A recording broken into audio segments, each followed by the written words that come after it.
ये एक इंटरमीडिएट,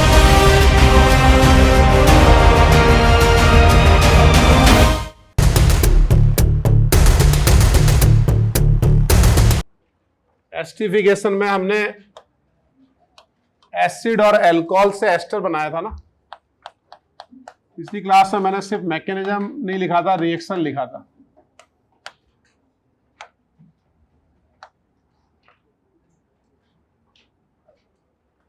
वो अल्कोहल का मॉलिक्यूलर वेट कितने से बढ़ता था? 42 से। और मॉलिक्यूलर फॉर्मूला कैसे बढ़ता था? C2H2O। वो इंपॉर्टेंट है ना? ठीक है। अब दूसरा इंपॉर्टेंट पार्ट है उसका मैकेनिज्म। हम लोग क्या करते हैं, एसिड और अल्कोहल से एस्टर बनाते हैं। तो पहले एसिड की रिएक्शन में ये H2SO4 आपने कैटलिस्ट डाल दिया ना। तो अब बताओ इन दोनों ऑक्सीजन में से कौन सा ऑक्सीजन ज्यादा बेसिक है? ऊपर वाला ज्यादा बेसिक है ना। ये रेजोनेंस होगा तो यहां कौन सा चार्ज आएगा? नेगेटिव, और यहां आएगा पॉजिटिव। तो पहले ऊपर वाले पे H+ का अटैक होगा, यानी प्रोटोनेशन हुआ। ये बन गया हमारा स्टेबल कार्बोकैटायन। इसका पाई बॉन्ड शिफ्ट करोगे ना, रेजोनेंस स्टेबलाइज कैटायन बनाया हमने, है ना। तो first step is the protonation and upper oxygen is more basic than lower one. ठीक है। अब नेक्स्ट स्टेप में क्या होगा, हमने अल्कोहल भी ऐड किया है। Alcohol is a nucleophile.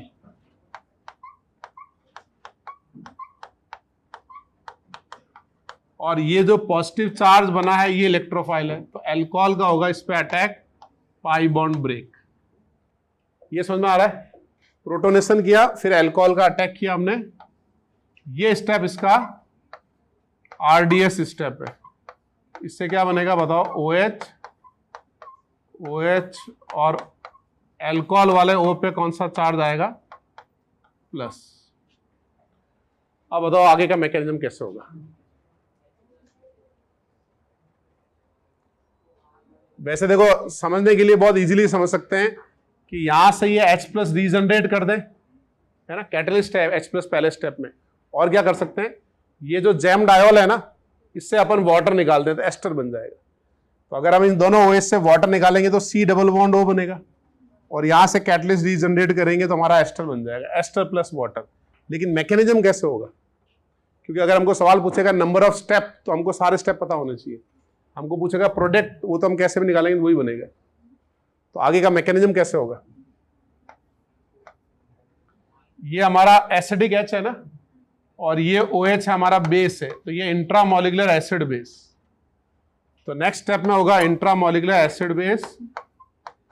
तो जो OH है वो बन जाएगा एक वाटर, O पे प्लस चार्ज आएगा, ऑक्सोनियम आयन बन गया OR। अब बताओ अगला स्टेप कैसे होगा। हाँ, वाटर हमारा गुड लिविंग ग्रुप है, और यहां C डबल बॉन्ड O बन सकता है। तो C डबल बॉन्ड O बनेगा, और यहां से वाटर निकल जाएगा, है ना। इससे बताओ क्या क्या बना हमारे पास? RC double bond O plus, और ये बन गया OR1 प्लस, क्या आ गया? वाटर। अब बताओ लास्ट स्टेप क्या होगा। हाँ, अब ये H+ हमारा कैटलिस्ट रीजनरेट हो जाएगा, या तो वाटर ले लेगा या कॉन्जुगेट बेस, ये प्लस और ये माइनस। लास्ट स्टेप में हमारा कैटलिस्ट रीजनरेट हुआ, ये बन गया एस्टर। तो इसी बात पे लिखो इसको। क्या बात है हरिद्वार, तुमने क्या सोचा सर लेट आएंगे? मैं रोज जल्दी आता हूं यार। ये अग्रवाल ब्रदर्स, तुम लोग आ रहे थे जब मैं भी आया था, याद है? 1 बजे अपन साथ में आए थे। देख रहा था बाकी बच्चे भी आ जाएं तो। कितने स्टेप हुए वैसे?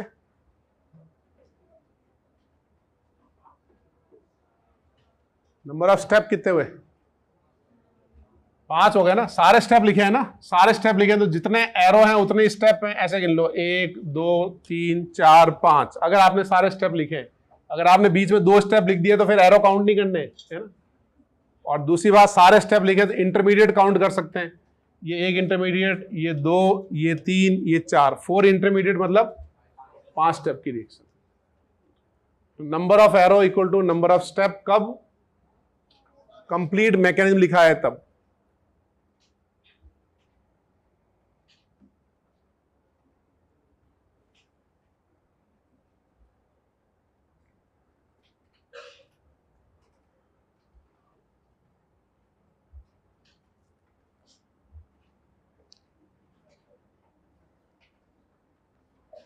मैकेनिज्म लिख लो भाई, इसका मैकेनिज्म लिख लो। पिछली क्लास का तो एस्टर था ना, जो लेट आए हैं वो मैकेनिज्म लिखो। बस पिछली क्लास में हमने एस्टिफिकेशन डेफिनेशन लिखी थी, उसका मैकेनिज्म लिख रहे हैं और आज उसकी प्रैक्टिस करेंगे।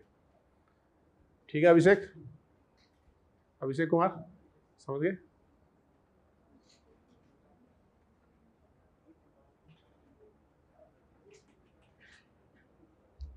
अभिषेक एक दिन चीफ सेक्रेटरी ऑफ बिहार बनेगा या डीजीपी ऑफ बिहार। क्या अभिषेक क्या बनना चाहोगे, चीफ सेक्रेटरी या डीजीपी ऑफ बिहार?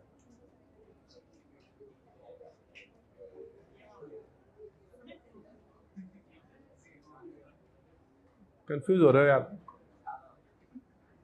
ज्यादा क्यों हो गया? सोचेगा तभी तो बनेगा, सोच रखा है उसने पहले से।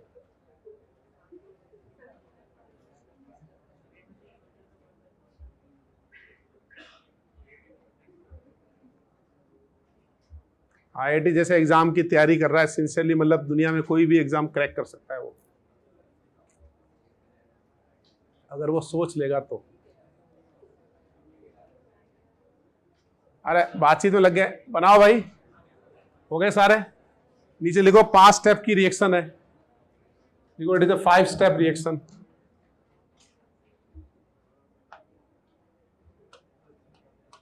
अब आप मुझे ये बताओ, अगर मैं इस अल्कोहल के ऑक्सीजन को आइसोटोप कर दूं 18, तो बताओ ये 18 वाला ऑक्सीजन कहां है? ये एस्टर में है या ये बताओ वाटर में?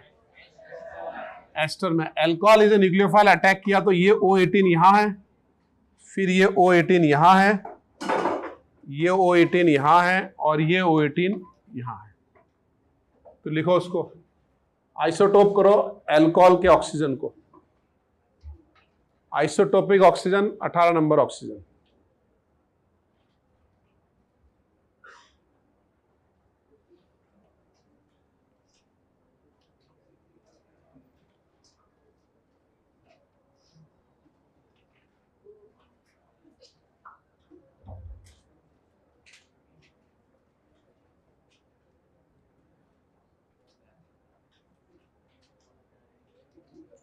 लिख लिया सबने? अब आप मुझे ये बताओ कि इस पूरे रिएक्शन में वाटर जो बन रहा है ना, वो कहां से बन रहा है? किसका H निकल रहा है और किसका OH निकल के वाटर बन रहा है? H कौन दे रहा है और OH कौन दे रहा है?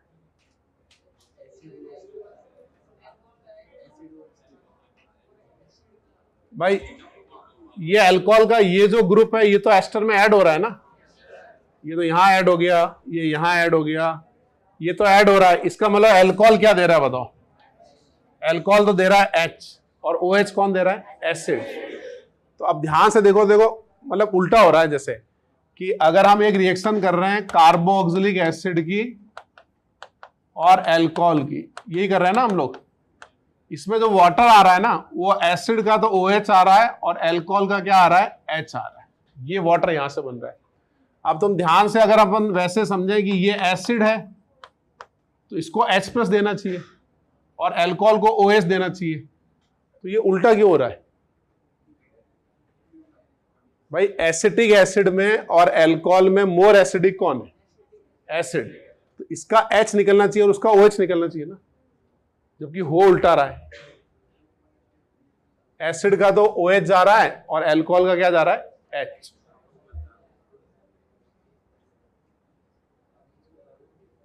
ध्यान से देखो, आंसर बोर्ड पे लिखा है, मतलब स्क्रीन पे लिखा है।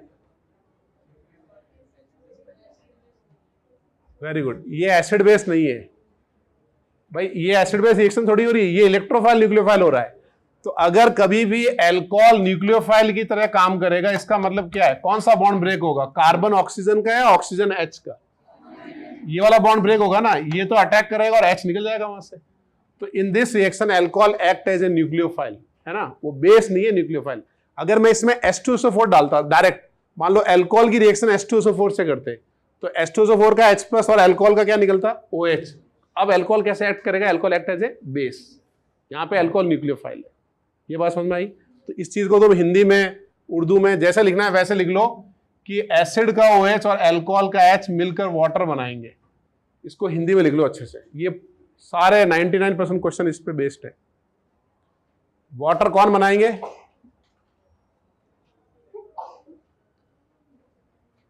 वाटर कौन बनाएगा? एसिड का OH and alcohol H react to form water.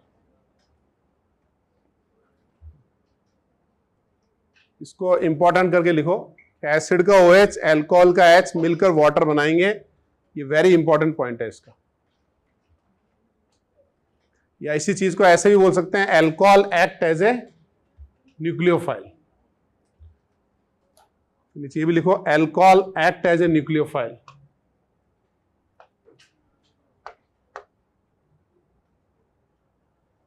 इसको मराठी में कैसे बोलेंगे? अरे भाई मराठी में कैसे बोलेंगे?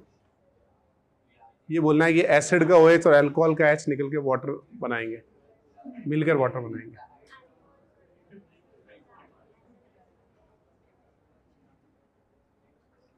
जोर से बोलो जरा। एक मिनट, अल्कोहल कणु H+ निकले और निकेल। अच्छा, और एसिड कणु को OH-। लिख लिया सबने? नीचे लिखा अल्कोहल इज न्यूक्लियोफाइल। फिर ये भी लिखो, it is a 5 step reaction. लिखो आप, it is a 5 step reaction. फिर ये भी लिखो, attack of nucleophile is the RDS। It is a 5 step reaction and attack of nucleophile is the RDS।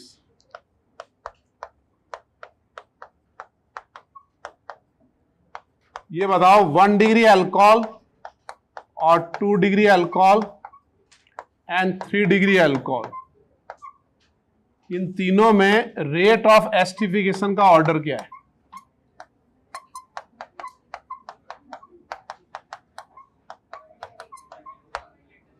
जैसे जैसे अल्कोहल की डिग्री बढ़ रही है ना, रेट पे क्या फर्क पड़ेगा? कम हो जाएगी ना उसकी। ये रेट ऑफ एसिडिफिकेशन डिक्रीज हो जाएगी। बताओ कैसे डिक्रीज होगी? क्योंकि न्यूक्लियोसिटी डिग्री बढ़ने के साथ बढ़ती है, बताओ कम हो जाती है? कम हो जाती है। डिग्री जितनी बढ़ेगी उतनी न्यूक्लियोसिटी उसकी कम हो जाएगी, है ना। इसके बारे में ना, वो एक आता है बुक में, नाम भूल गया यार, क्या नाम था उसका, मतलब उसने एनसीईआरटी नहीं यार, अरे उसका, उसमें एक बहुत, मैं बुक का नाम बताऊंगा अभी, उसने एक स्टेटमेंट लिखा था बुक में कि acidification at the site, statement ये था, steric hindrance at site of acidification decreases rate. Steric hindrance at the site of acidification decreases rate। इसका क्या मतलब है बताओ? ये साइट ऑफ एसिडिफिकेशन का मतलब क्या है? साइट ऑफ एसिडिफिकेशन, जहां एस्टर बन रहा है ना। साइट ऑफ कंस्ट्रक्शन का मतलब क्या है? जहां कंस्ट्रक्शन हो रहा है, ये बोलते हैं ना अपन। तो इसमें एस्टर बन रहा है, बेसिकली वो इसकी बात कर रहा है, वो ये बोल रहा है। और इसमें कार्बन की हाइब्रिडाइजेशन क्या है? sp3। यानी हमारा जो RDS में बन रहा है वो एक टेट्राहेड्रल कॉम्प्लेक्स बन रहा है। ये बात समझ में आ रही है? अब वो ये कह रहा है कि भाई टेट्राहेड्रल कॉम्प्लेक्स बन रहा है ना sp3, तो जितना आप स्टेरिक हिंड्रेंस यहां बढ़ाओगे रेट कम हो जाएगी। अब आप दो तरीके से स्टेरिक हिंड्रेंस बढ़ा सकते हो। ये जो R1 है, इसकी मैं डिग्री बढ़ाऊंगा तो ये अनस्टेबल होता जाएगा ना ऐसे। और कैसे इसको अनस्टेबल कर सकते हैं? या इसकी डिग्री बढ़ा दो या फिर इसकी डिग्री बढ़ा दो। आप किसी की भी डिग्री बढ़ाओगे तो रेट ऑफ एसिडिफिकेशन क्या हो जाएगा? उसका कम हो जाएगा। समझे आप? ठीक है। अब इसी एग्जांपल से, अब ये वाला एग्जांपल समझ में आ गया आपके? अब बताओ नेक्स्ट एग्जांपल, अगर मैं अल्कोहल की जगह एसिड बना लूं, एक हमारा 1 डिग्री वाला कार्बन का एसिड है, एक 2 डिग्री वाला एसिड है, एक 3 डिग्री वाला एसिड है। तो बताओ इसमें रेट ऑफ एसिडिफिकेशन इंक्रीज होगा या डिक्रीज होगा? इसमें भी रेट ऑफ एसिडिफिकेशन क्या होगा हमारा? डिक्रीज। समझे आप? ये दोनों एग्जांपल लिखो। इसका मतलब क्या हुआ कि अगर 2 अल्कोहल होंगे तो पहला अटैक कौन करेगा? 1 डिग्री अल्कोहल। तो वो स्टेटमेंट लिख लो, steric hindrance at the site of esterification decreases rate.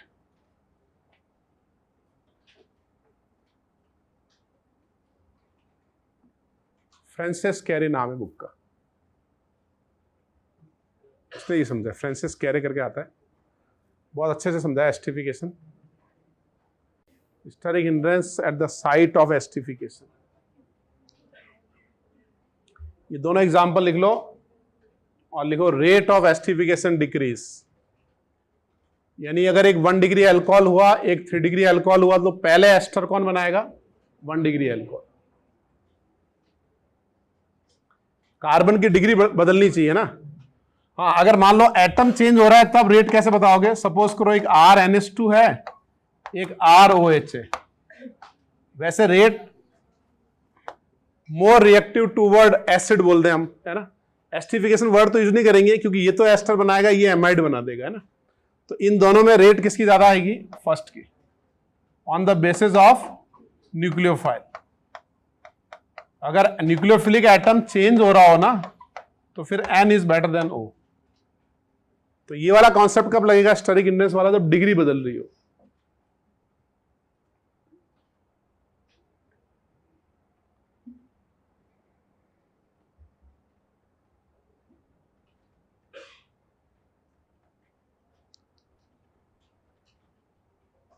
Juice वगैरह पियोगे क्या? कोई बात नहीं, थैंक यू। तीनों लिख लिए, अब एग्जांपल करें इसके।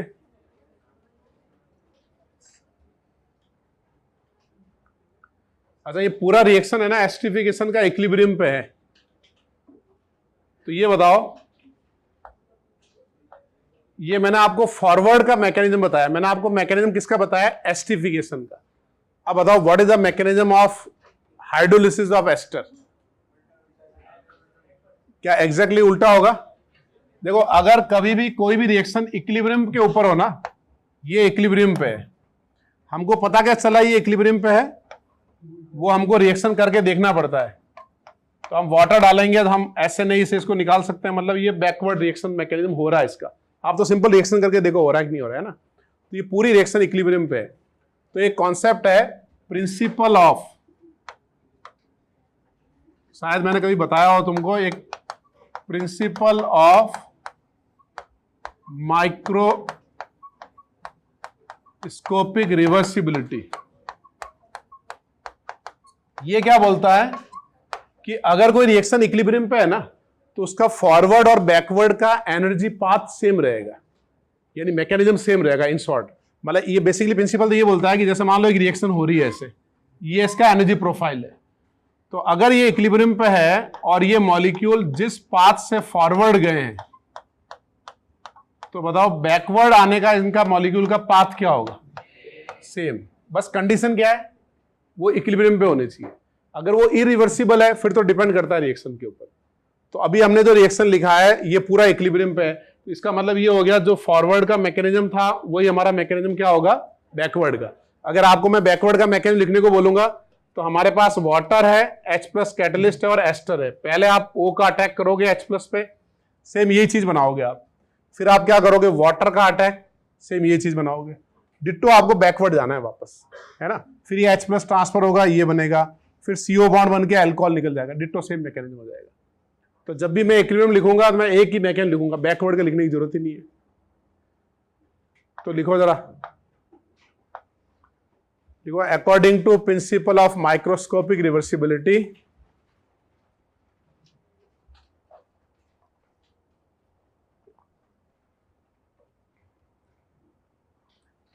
according to principle of microscopic reversibility, if the reaction is at equilibrium, क्या लिखेंगे? रिएक्शन एट इक्विलिब्रियम, तो क्या मतलब हुआ फिर उसका? हाँ, forward and backward energy path will remain same. If reaction at equilibrium, then forward and backward energy path will remain same. Means mechanism remains same. If reaction is at equilibrium, then forward and backward energy path will remain same, means mechanism is same.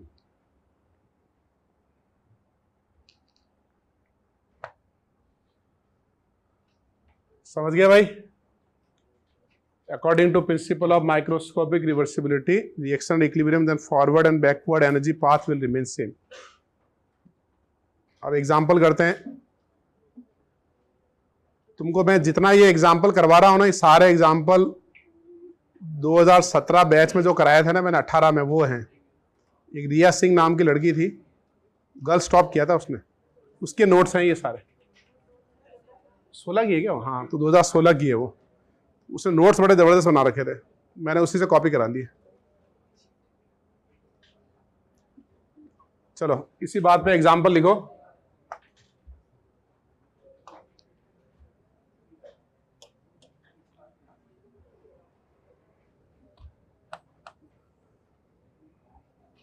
उस साल की second जो girls topper थी ना, वो भी vibrant की थी. जो वाइब्रेंट में गर्ल्स टॉपर थी वो तो हो गई सेकंड, और जो सेकंड थी वो आईआईटी में फर्स्ट हो गई, और सिर्फ एक नंबर से. दूसरी लड़की का नाम था गार्गी सिंह. तुम फोटो देखना, कहीं लगी होगी उसकी जस्ट 1-2-4 रैंक पीछे होगी उससे. तो गार्गी सिंह कंटिन्यूस यहाँ पे गर्ल्स में टॉप किया था उसने, और अनफॉर्चुनेटली 1-2 क्वेश्चन है ऐसे, लेकिन फिर किस्मत ने अच्छा ही किया. मतलब रिया सिंह बेंगलोर में है और गार्गी सिंह भी बढ़िया है, दोनों ही अच्छी है अभी. तो कहने का मतलब है कि मेहनत भी करनी है और किस्मत का भी थोड़ा साथ हो जाएगा तो अच्छा हो जाएगा. किस्मत का साथ अच्छा कैसे होगा? रोज एक बिस्किट का पैकेट बांटने से. रास्ते में आते हो ना, उसकी दुआ लगेगी, तो जैसे ही तुम्हारे नंबर बराबर आएंगे, उसकी दुआ का इफेक्ट ये होगा कि वो ऊपर हो जाएगी. समझ गए? अब लिखो एग्जाम्पल.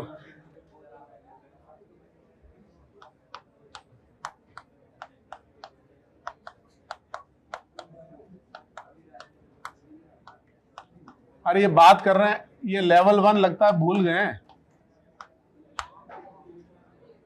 आवाज किसकी आ रही है? कुछ बच्चे प्रमोट करने, अभी तक एक भी बच्चा लेवल 1 में नहीं पहुंचा. ये मतलब अच्छी बात नहीं है.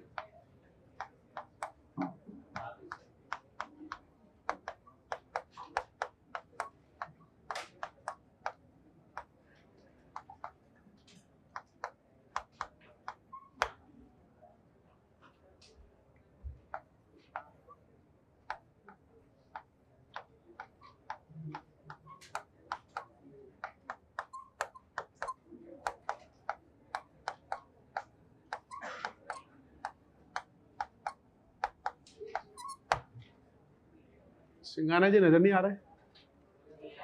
सिंघाना जी का दोस्त तो नजर आ रहा है. अच्छा, रात भर पढ़ रहे होंगे, कल अभी सो रहे होंगे. अच्छा, मेहनती आदमी है.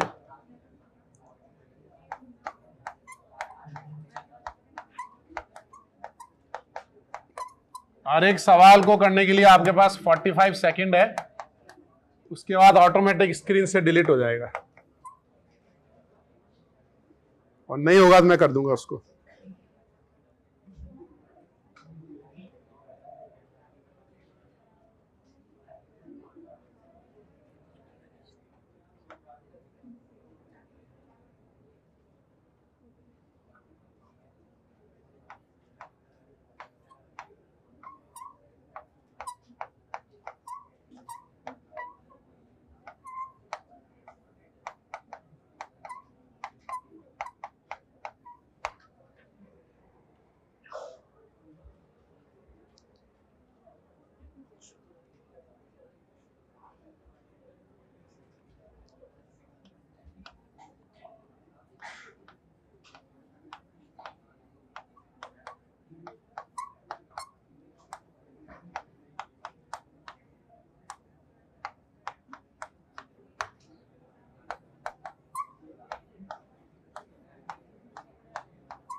अरे फिर बातचीत में स्टार्ट हो गया तुम्हें यार, रुक के देखना पड़ेगा.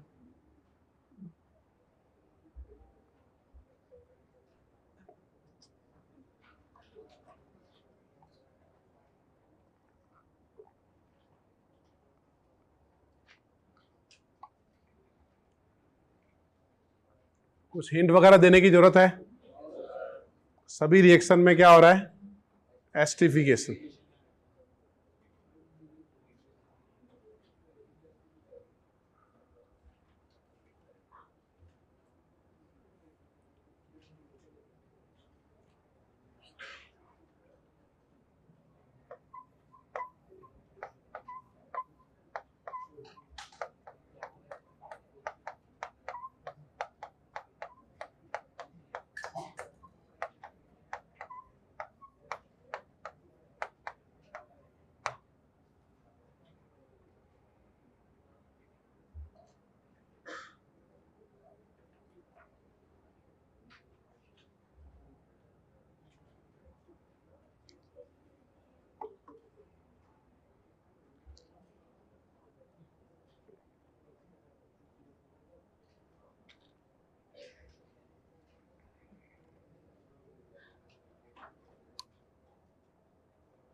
हो गया भाई?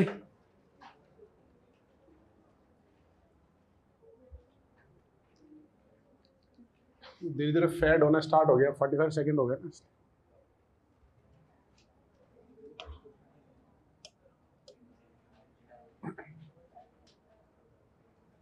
पहले वाले में ये पहले पास तो हो गया ना अपने भाई। सिंपल अपन एस्टरिफिकेशन कर देंगे और O18 कहां जाएगा हमारा? एस्टर में। ये जाएगा ना। सेकंड में भी O18 कहां जाएगा हमारा? एस्टर में। और ये O18 अगर यहां होता ना इन जगह पे, तो फिर तो वो ना डायोल में कोई भी, मतलब वो एसिड में भी रह सकता है, एस्टर में भी रह सकता है और वाटर में भी रह सकता है। दोनों पॉसिबिलिटी है। समझे आप? ठीक है ना। और थर्ड वाले में दोनों तरफ एस्टरिफिकेशन कर देंगे ना हम लोग।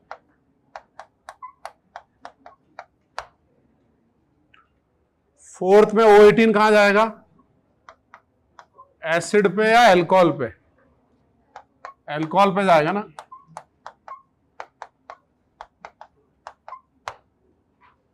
फिफ्थ में तो कोई आइसोटोप नहीं है, तो अपन कैसे भी बनाए कोई फर्क नहीं पड़ता है।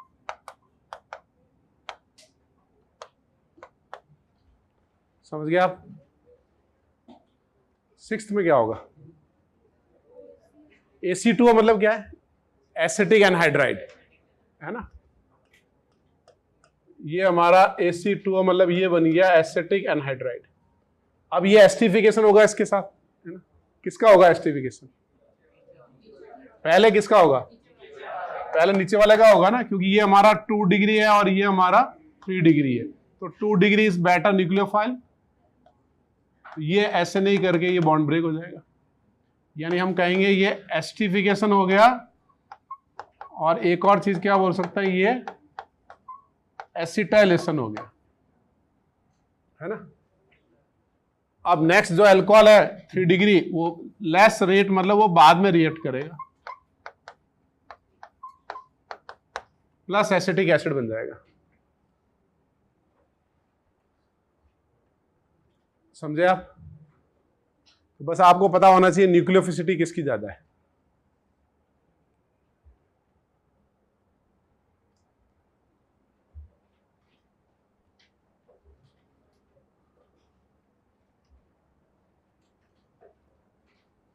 सेवन 8 ट्राई करो।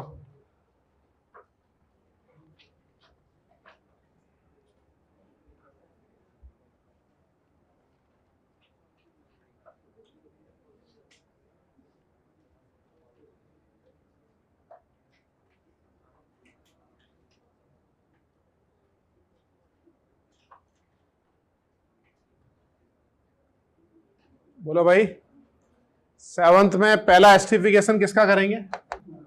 ऊपर वाले का, because 1 degree is more nucleophilic. पहले ऊपर वाले का एस्टिफिकेशन करके वहां एसिटाइल ग्रुप लगा दो और नीचे भी एसिटाइल ग्रुप लगा दो। पहला अटैक इस पे, समझे आप? 8th में क्या होगा? इंट्रामोलिकुलर करेंगे ना अपन, तो ये प्रोटोनेशन होगा और ये इंट्रामोलिकुलर, ये फिर अटैक कर देगा, इंट्रामोलिकुलर एस्टिफिकेशन। तो आपको ये OH और H निकालना है, और इस बार बनेगा साइक्लिक एस्टर।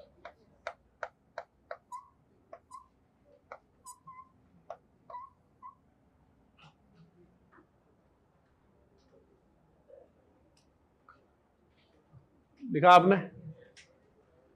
अब ये जो साइक्लिक एस्टर बनाया ना, साइक्लिक एस्टर को अपन लैक्टोन भी बोलते हैं, लैक्टोन।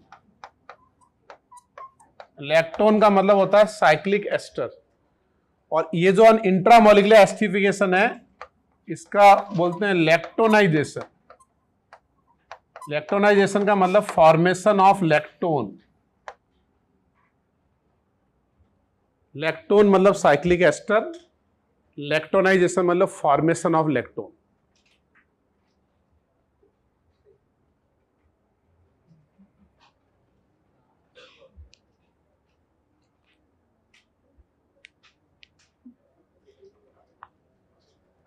क्या भाई समझे? आगे बढ़े।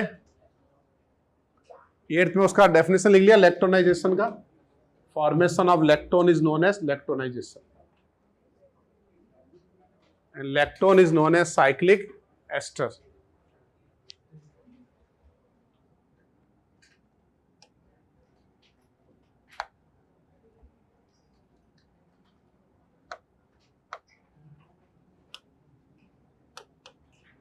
कितने एग्जाम? 7 हो गए थे ना? 8 हो गए। 9th लिखो।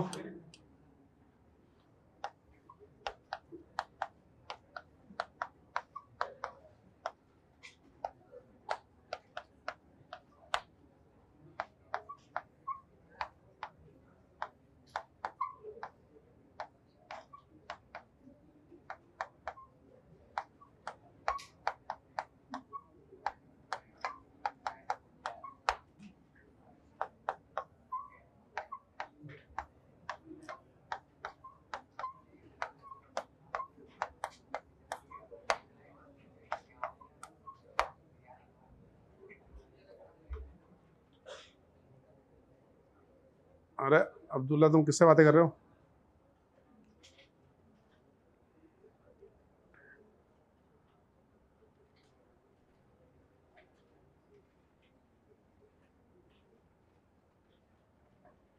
प्रीवियस क्लास मॉनिटर और ये भवी के राइट में जो बैठे हैं ये बातें कर रहे हैं दोनों।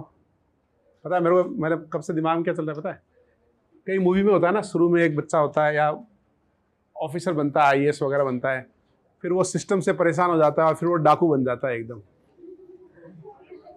तो मैं सोचा था तुम जैसे ही लेवल 1 में एडमिट होंगे ना यार, तो मतलब ऐसी स्टोरी हो जाएगी। एक बच्चा क्लास में मॉनिटर था, आज लेवल 1 में प्रमोट हो गया,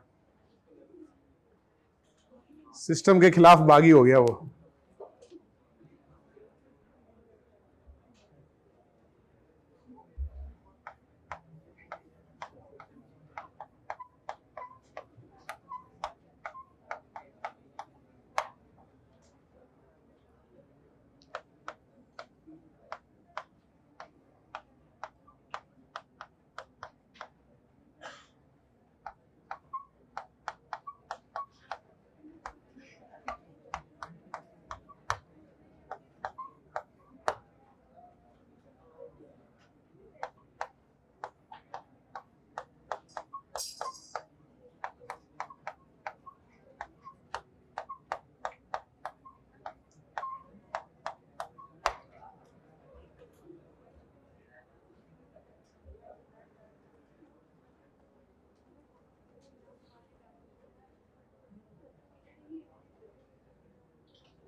हो गया भाई। 9th वाले में पहला अटैक हम कहां करेंगे? ग्लिसरॉल में, ऊपर या नीचे किसी भी अल्कोहल पे कर सकते हैं ना हम लोग। और 3 मोल में अपन 3 बार esterification plus 3 mole of acetic acid, ये करेंगे ना। 10th में बताओ पहला अटैक कहां करेंगे? पहले एन पे। एन इज बेटर, देखो एटम अगर चेंज हो गया ना, पहले उस एटम को देखो जो अटैक कर रहा है, तो एन इज बेटर देन ओ, है ना। सराउंडिंग एटम का इफेक्ट तो बाद में आएगा ना। तो पहले हमारा नाइट्रोजन जो है वो अटैक करेगा, उससे ये बनेगा एमाइड एंड अल्कोहल। फिर अल्कोहल का अटैक होगा, तो ये बनेगा एमाइड और ये एस्टर। समझे आप? Nitrogen is more nucleophilic, more basic than oxygen, तो एमाइड बन जाएगा वो। 11th में भी सिंपल एस्टिफिकेशन कर देंगे हम लोग, और 12th में एमाइड बनाएंगे।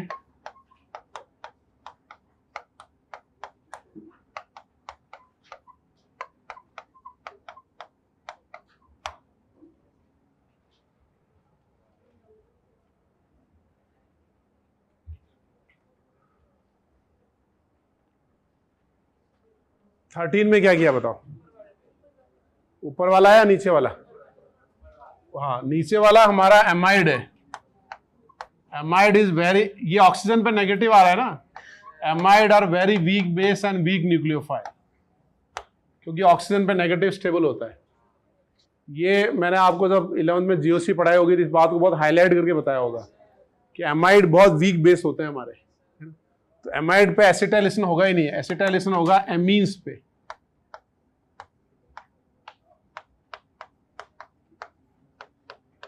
Amide are weak base, weak nucleophile.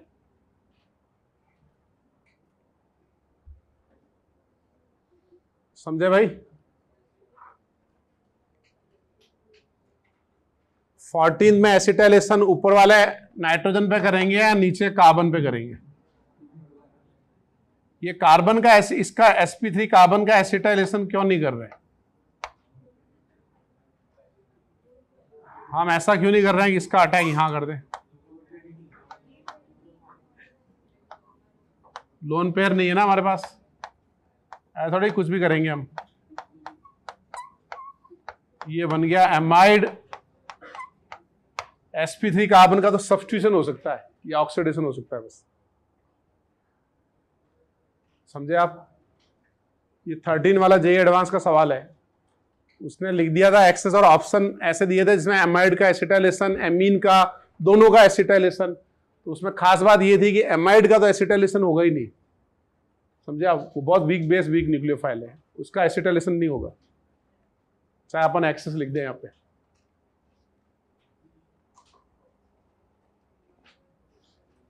लिख लिया सबने? आगे बढ़े।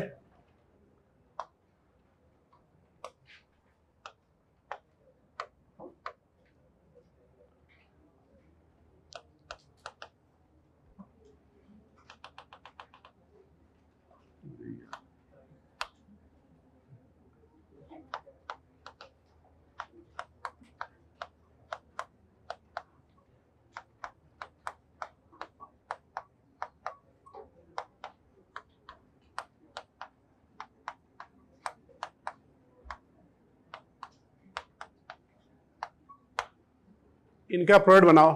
ये भी जेई का सवाल है 15 वाला, सब्जेक्टिव पैटर्न का। आइडेंटिफाई प्रोडक्ट बस।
ओके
आगे बढ़े।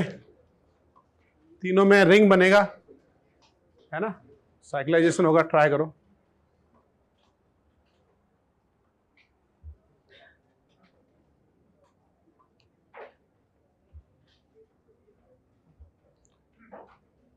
हो गया भाई। आपको एस्टिफिकेशन करना है ना, तो आपको एसिड का OH और अल्कोहल का H निकाल के वाटर निकालना है।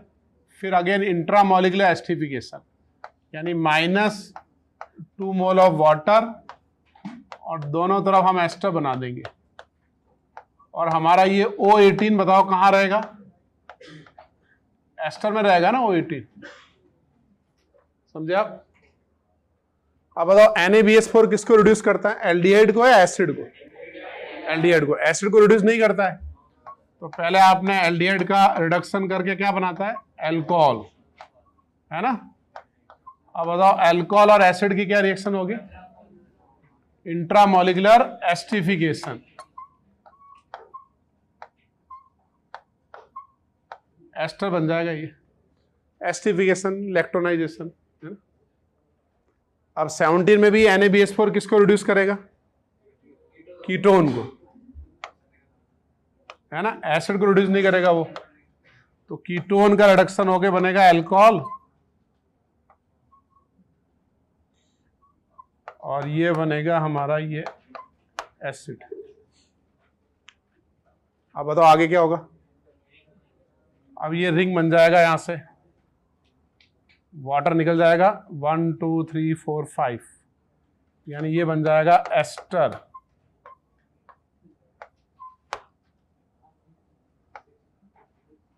सिक्स मेंबर रिंग बनेगा या 5 मेंबर?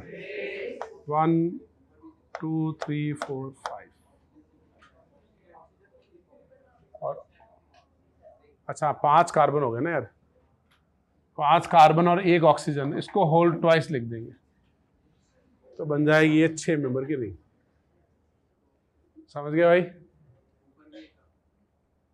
ऊपर तो सही है ना यार। अच्छा ऊपर एक कम है यार, एक CH2 C डबल बॉन्ड हो O फिर CH2, यहां पे भी एक होना चाहिए ना। इसमें तो करना ही पड़ेगा यार।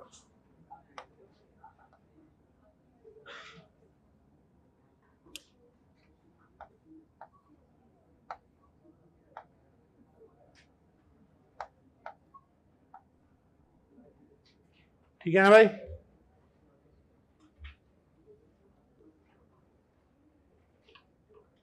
एटीन्थ में लिथियम एल्यूमिनियम हाइड्राइड इस एस्टर को रिड्यूस कर देगा। तो रिड्यूस करके बनाएगा क्या बताओ, अल्कोहल। इसका भी अल्कोहल, इसका भी अल्कोहल, यानी यहां बनेगा हमारे पास कारल अल्कोहल बनेगा, कारल नहीं CH2 CH2OH, CH2 CH2OH, और एक बनेगा CH2OH। एक कार्बन और आएगा।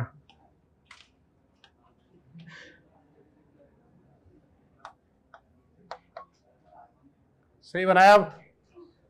अब इसके बाद एस्टिफिकेशन करेंगे तो बस जहां जहां अल्कोहल बनाया है वहां वहां क्या कर देंगे, एस्टर। तो बताओ ये पहला वाला जो ए बना वो कायरल है, और जो बी बनेगा वो भी कायरल होगा। और ए टू बी में मॉलिक्यूलर वेट कितना बढ़ेगा? ए टू बी में 84 से बढ़ेगा ना हमारा। ये कार्बन आर्बन सब काउंट करना है, ऐसा नहीं कि जेई का आईआईटी का एग्जाम है तो कार्बन आर्बन काउंट नहीं करेंगे, हमसे बड़े बड़े काम करते हैं। कई कई क्वेश्चन ऐसा आ रखे हैं जेई एडवांस में ना, वो एक कार्बन कम कर देता है, अपने लोग पता नहीं क्या गड़बड़ होगी। समझे आप? एग्जाम बड़ा है लेकिन बातें छोटी छोटी पूछता है। समझ गए? आगे बढ़े। बना लिया 18 का, 19 बनाओ।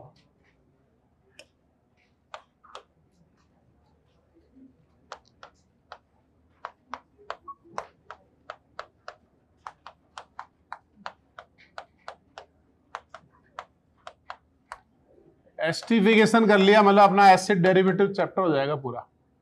हाइड्रोलिसिस एंड हीटिंग, इसको हाइड्रोलाइज करना है और फिर आपको हीट करना है।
पहले का बताएं आंसर।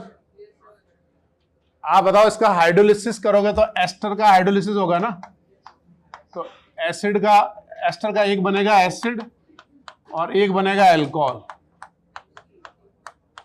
This plus ethanol. ये बनाया आपने, क्या ये फाइनल आंसर है? नहीं है, ये फाइनल नहीं है ना। एसिड के पास अल्फा और ये बीटा, ये क्या है? Beta keto acid. और बीटा कीटो एसिड को हीट करेंगे तो क्या इवॉल्व होगा बताओ? CO2। तो बनेगा कीटोन प्लस CO2।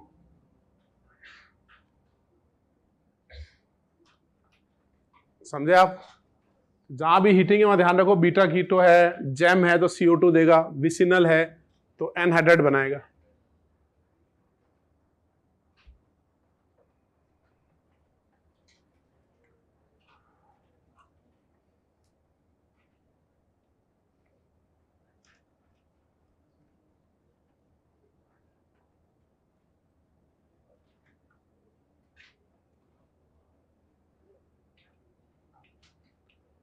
20 और 21 ट्राई करो, कर लिए। अब 20 में भी क्या होगा, हमारा पहला बीटा कीटो है, पहले हाइड्रोलिसिस करके बीटा कीटो एसिड बनेगा, CO2 इवॉल्व होगा तो ketone plus CO2 plus ethanol, ये बनाया ना आपने। और इसमें जैम है तो पहले आप जैम एसिड बनाओगे, फिर CO2 इवॉल्व करोगे जैम से, फिर बीटा कीटो से CO2 इवॉल्व करोगे तो 2 CO2 और 2 क्या बनेंगे, ETOA। समझ गया?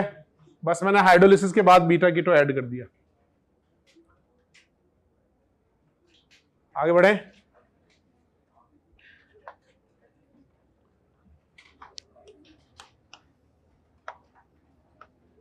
ये भी फ्रांसिस कैरे में दे रखा है एग्जांपल। ईथर लगे हैं 2 और यहां पे लगे हैं 2 एस्टर। अब आपको इसका हाइड्रोलिसिस करना है। जैसे खाली हाइड्रोलिसिस लिखा है ना, तो मतलब कंप्लीट हाइड्रोलिसिस, क्योंकि वाटर सॉल्वेंट है और H+ कैटलिस्ट है, तो जो जो फंक्शनल ग्रुप हाइड्रोलाइज हो सकते हैं वो सब हो जाएंगे, है ना। इसको एक्सेस लिखने की जरूरत नहीं है, ऑलरेडी एक्सेस में है।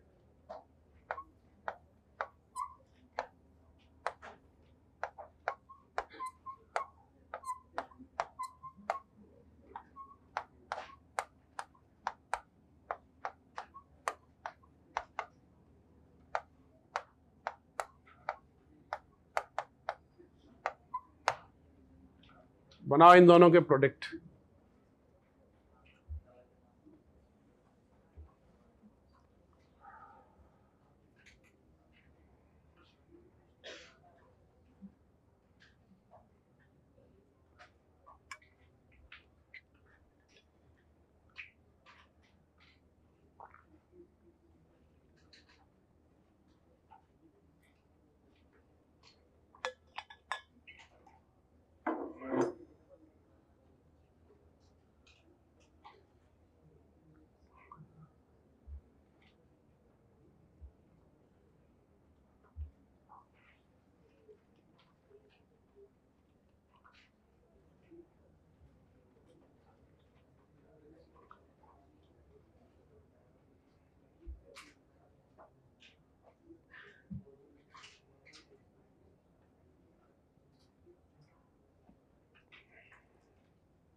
कंफ्यूजन हो रहा है, काजू खाए जाए या चने खाए जाए। चने में से ज़्यादा पेट को इजीली, काजू थोड़ा सा एसिडिक हो जाता है।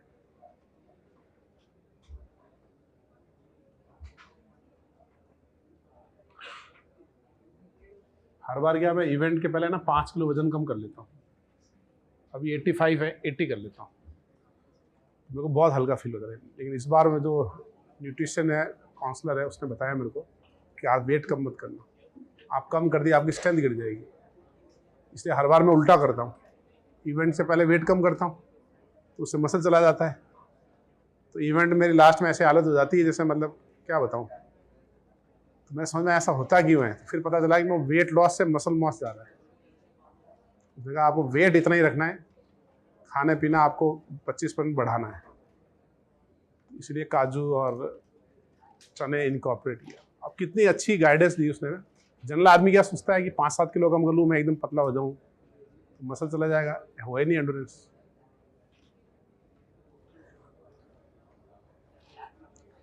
क्या भाई कहाँ पहुंचे, हो गए सारे? क्या आंसर रहा 20 सेकंड का बताओ।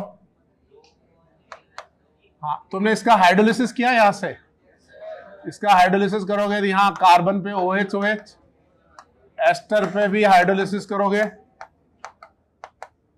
तो वैसे डायरेक्ट बनेगा, लेकिन थोड़ा एक्सप्लेन करने के लिए बना देता हूं कि यहाँ बन गया OH OH और यहाँ क्या बन गया बताओ, एसिड एसिड प्लस बन गया 2 मिथेनॉल और प्लस बन गया 2 इथेनॉल। अब बताओ आगे क्या होगा।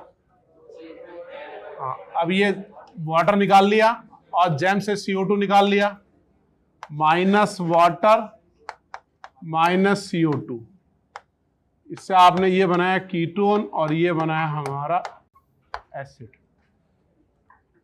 समझ गए? तो ये फाइनल आंसर है। ये आगे अपन एक और CO2 निकालें। हाँ, आगे नहीं निकालेंगे ना, आज आप डाउट भी पूछा था एक जगह डीपी में। ये एसिड के पास वाला अल्फा, ये बीटा, ये गामा, ये गामा कीटो एसिड है। CO2 किसका निकलता है? बीटा कीटो, क्योंकि बीटा कीटो में वो 6 मेंबर TS बन के CO2 निकलता है। समझे आप?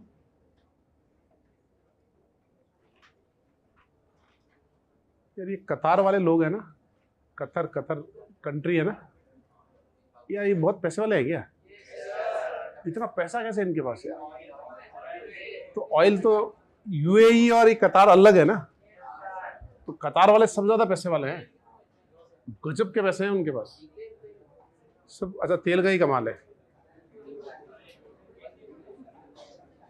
मतलब इतना पैसा है कि तुम सोच नहीं सकते। जो मेरे को ट्रेनिंग देते हैं ना, आयरन मैन की ट्रेनिंग देते हैं, वो पोर्तुगल के है ना, तो उन्होंने क्या किया, वो वर्ल्ड वाइड ट्रेनिंग देते हैं ना, फिक्स है वो, मतलब उस टाइप का बंदा है कि भाई 20 लोगों को ट्रेंड करता है बस, है ना, 20 लोगों से 21 नहीं करता वो, है ना, वो 20 लोगों, क्योंकि वहाँ थोड़ा वेस्टर्न वर्ल्ड में वो बाकी चीज़ों पे भाई घूमता रहता है वो, है ना। तो उसने क्या एक ग्रुप बनाया कल, उसने कहा जो 20 लोग अभी मैं ट्रेनिंग दे रहा हूँ वो 20 है, पर उसके साथ ये होता है कि मैं ट्रेनिंग बीच में छोड़ नहीं सकता, छोड़ते ही तो दूसरा 20 में आ जाएगा, फिर आप बाहर तो बाहर, तो मैं ट्रेनिंग नहीं भी करता हूँ तो भी उसको कंटिन्यू रखता हूँ, है ना, मतलब पे करना पड़ता है, ठीक है। तो कल उसने एक ग्रुप बनाया, पहले पूछा कि मैं, तो उस ग्रुप में मैंने देखा कि शुरू में 5-7 लोग कतर के थे, है ना, तो मैंने कहा यार कतर के लोग हैं, तो उसमें से वो सब इंट्रोडक्शन दे रहे थे अपना, तो 1-2 ने अपना इंस्टाग्राम लिंक शेयर किया, है ना, तो एक बंदे के इंस्टाग्राम लिंक पे जाके मैंने देखा, मैंने कहा कतर में इतनी गर्मी होती है यार, है ना, कैसे करते होंगे यार, ठीक है, अपने राजस्थान में भी अच्छी खासी गर्मी है, वहाँ मिडिल ईस्ट में ज़बरदस्त गर्मी है। वो बंदा इतना पैसे वाला है, उसके घर के अंदर 50 मीटर का पूल बना हुआ है इंडोर। 50 मीटर का पूल समझते हो तुम? यानी उसको इंडोर, मतलब कोटा में नहीं है, आपने दिल्ली में बनाया ताल कटोरा स्टेडियम में, या राजस्थान में जयपुर में बना हुआ है, हाईली एक्सपेंसिव होता है उसको मेंटेन करना, है ना, वो उसने 50 मीटर का घर में बना रखा है, घर के अंदर ही स्विमिंग की प्रैक्टिस करता है। फिर मेरे दिमाग में आया, मैं कह रही साइकिलिंग कैसे करता होगा ऐसी भयंकर गर्मी में, इंडोर साइकिलिंग ट्रैक बना हुआ है उसके, मिनी स्टेडियम है, टेम्परेचर कंट्रोल्ड। भाई साहब मैं तो खैर उसको पूछा नहीं, मैं पूछूं कैसे कि भाई तेरे पास इतने पैसे कैसे? मैंने कहा गजब आदमी है यार। इंडोर, मैंने इंडोर पूल तो सुने थे, इंडोर पूल में 50 मीटर का पूल मैंने पहली बार देखा, है ना, और उसके बाद वो cycling track indoor temperature controlled. गजब आदमी है यार। तो सौरभ समझ में आया तुम्हारे? पैसे इतना होने चाहिए कि खर्च करने के लिए सोचना नहीं पड़े कि भाई ट्रेनिंग करनी है कि गर्मी हो रही है, कहाँ करेंगे यार, टेम्परेचर 25 ही है, एक स्टेडियम बनवा दिया इंडोर, उसी में ट्रेनिंग कर रहे हैं। और सब प्राइवेट है उसका, ऐसा थोड़ी पब्लिकली बताता है, पब्लिक को पता चल गया कि भाई ये बहुत पैसे वाला है, तो कतर में भी तो आम लोग हैं, बांग्लादेश टाइप हो जाएगा, तो वो प्राइवेट रखते हैं सब कुछ। तो फिर मेरे को पता चला कि पैसा अथाह है उनके पास, इतना पैसा होना चाहिए। ठीक है भाई, कल क्या मैंने एनजे सर को बोल दिया, कल शाम को एनजे सर को ऐसे ही बोल दिया, पैसे की कुछ बात हो रही थी, मैंने कहा मुझे इतने पैसे कमाने, जनरली मैं बोलता नहीं उनको, तो वो थोड़ा मेरे को वापस रिवर्स, है ना, उनका जो फिलोसफिकल माइंड है वो स्टार्ट हो गया, है ना, तो वो मेरे को बोले कि इम्पोर्टेंट पैसा नहीं है, इम्पोर्टेंट खुश रहना है। तो तुम करंट सिचुएशन में खुश हो या नहीं हो? अब क्या मैं उनको बोलना भूल गया कि मैं अभी बहुत खुश हूँ और खुशी बढ़ाना चाह रहा हूँ, ठीक है। इसलिए पैसे कमाना है, और भी कुछ काम है जो मेरे को करने हैं, ठीक है ना। तो उनको लगा कि यार ये खुश नहीं है इसका, वो मेरे को बोले कि पहले तुम 500 सोचोगे, फिर 1000 सोचोगे, 2000 सोचोगे, ऐसे नए नए टारगेट बनाते जाओगे, फिर तुम खुश कब रहोगे। तो फिर मैं इंटरप्ट नहीं किया, पूरी बात खत्म होने के बाद बोला मैं सर राइट नाउ खुश हूँ, ऐसी कोई दिक्कत नहीं है ना। लाइफ अभी मेरी ईश्वर की कृपा से मैं तो बहुत नीचे से आया हुआ हूँ, है ना। तो मैं तो बहुत वैसा दिन देखा जो शायद तुमने किसी ने देखा ही नहीं होगा। तो मतलब उनको लगा कि यार आप करंट में खुश रहो और फ्यूचर में आप जो करना है वो करो, लेकिन आप करंट सिचुएशन में खुश रहना बहुत जरूरी है। तो मुझे एकदम से तुम्हारी याद आ गई, ठीक है ना। अब तुम IIT की तैयारी कर रहे हो, एक फाइट है ये तो, है ना, टफ फाइट है। तो इसमें आपको अप डाउन, इसमें भी खुशी ढूंढनी पड़ेगी तुम्हें कि आज मेरे को क्लास में सब समझ में आया, ये खुशी की बात है ना। आज मेरा होमवर्क काफी कंप्लीट हुआ, खुशी की बात है। आज मेस में शानदार खाना बना, खुशी की बात है। रात को अच्छी नींद आई, खुशी की बात है ना। खुशी की बात है ना भाई। अगर तुम इसमें खुश नहीं रहोगे तो क्या होगा, अगर इसमें खुश नहीं रहोगे तो अभी तुम्हारा टारगेट IIT है, फिर कॉलेज में जाने के बाद कि मेरे वो CGPA नहीं आए, फिर मेरा वो क्या बोलते हैं उसको पैकेज नहीं लगा, फिर पैकेज लग गया कि यार उसका प्रमोशन हो गया, वो तो बॉस का मिलने वाला है, मेरे को तो मतलब टैलेंटेड मैं हूँ और वो फेवर कर रहा है उसको, कंपनी में तो फेवर होंगे, है ना। और वहां आप जाओगे, फिर आपकी शादी हो जाएगी, फिर आप कहोगे अरे यार ये वाइफ ऐसी मैं ऐसा, है ना, वो हो जाएगा। बड़ी मुश्किल से मामला बैठेगा, फिर पता चला कि ये शादी के बाद नेक्स्ट जनरेशन आ गई, फिर आपको लगेगा अरे हमारा बच्चा तो पढ़ ही नहीं रहा है, पड़ोसी का बच्चा पढ़ रहा है, फिर आपका वो टेंशन शुरू हो जाएगा, फिर उसका हेल्थ इशू, फिर बच्चा बड़ा होगा, फिर आपको लगेगा इसकी शादी भी तो करवानी है, मैंने तो कर ही ली, फिर आपको उसका शादी का टेंशन। तो ये लाइफ टाइम चलता रहेगा, समझ रहे हो भाई। उसको बुलाना जरा लेवल 1 में प्रमोट करना है। अब इसे तुम्हारा आगे जो बैठा है, सुना तुमने, मैंने तुम्हें क्या बोला कि जिंदगी में दुख चेंज होते रहेंगे, दुख मतलब चैलेंजेस। तो तुमको करंट में खुश रहना सीखना पड़ेगा, समझ गए। चलो अब बताओ 23rd के बारे में। मैं तो कतार वाले से ना दोस्ती करना स्टार्ट कर दिया है। मैंने यार आपके लिए कुछ भिजवाऊं क्या इंडिया से, ऐसे तो हल्की फुल्की दोस्ती। आप समझ नहीं रहे, अपन जाएंगे ना कतार तो उसके घर में रुकेंगे, और वो तो इतना पैसे वाला है, मतलब उसने इनवाइट नहीं किया, पहले दिन तो कैसे इनवाइट करेगा। मैं सोचा मेरे को इनवाइट कर दे तो मैं कल ही पहुंच जाऊँ उसके बाद। मैंने उसको पूछा यार कैसे कर रहे हो, ऐसे ट्रेनिंग की बातें की। अब मैं आज फिर और फिर लास्ट मिलेगा तुम्हें इंडिया से कुछ चीज मुझे बताना, मैं भेजूंगा। मेरा इंटेंशन तो ये था कि यार देख के आऊँ कैसा इंडोर वगैरह सब है। तो महीने 2 महीने में अच्छी दोस्ती हो जाएगी, उसको समझ में आ जाएगा मेरा कोई इंटरेस्ट ज़्यादा है नहीं उसमें, एक्सेप्ट उसका स्टेडियम वगैरह देखना। तो फिर जब भी जाएंगे कतार में रुक लेंगे 5-7 दिन, अपन तो फ्री है भाई। अगर वो रुकेगा तो इतना बड़ा आदमी है, खाना भी तो ढंग से खिलाएगा, ऐसा तो है नहीं, मतलब है ना सौरभ, समझ रहे हो कि भाई जिसका प्राइवेट पूल और प्राइवेट स्टेडियम, खाना कैसा होगा यार, ठीक है। अरे वेज भी होंगे, ऐसी बात नहीं है यार।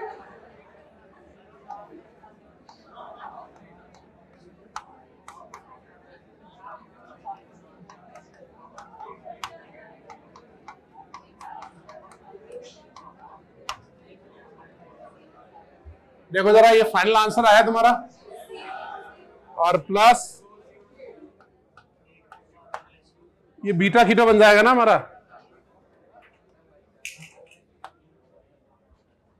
चलो चले फिर।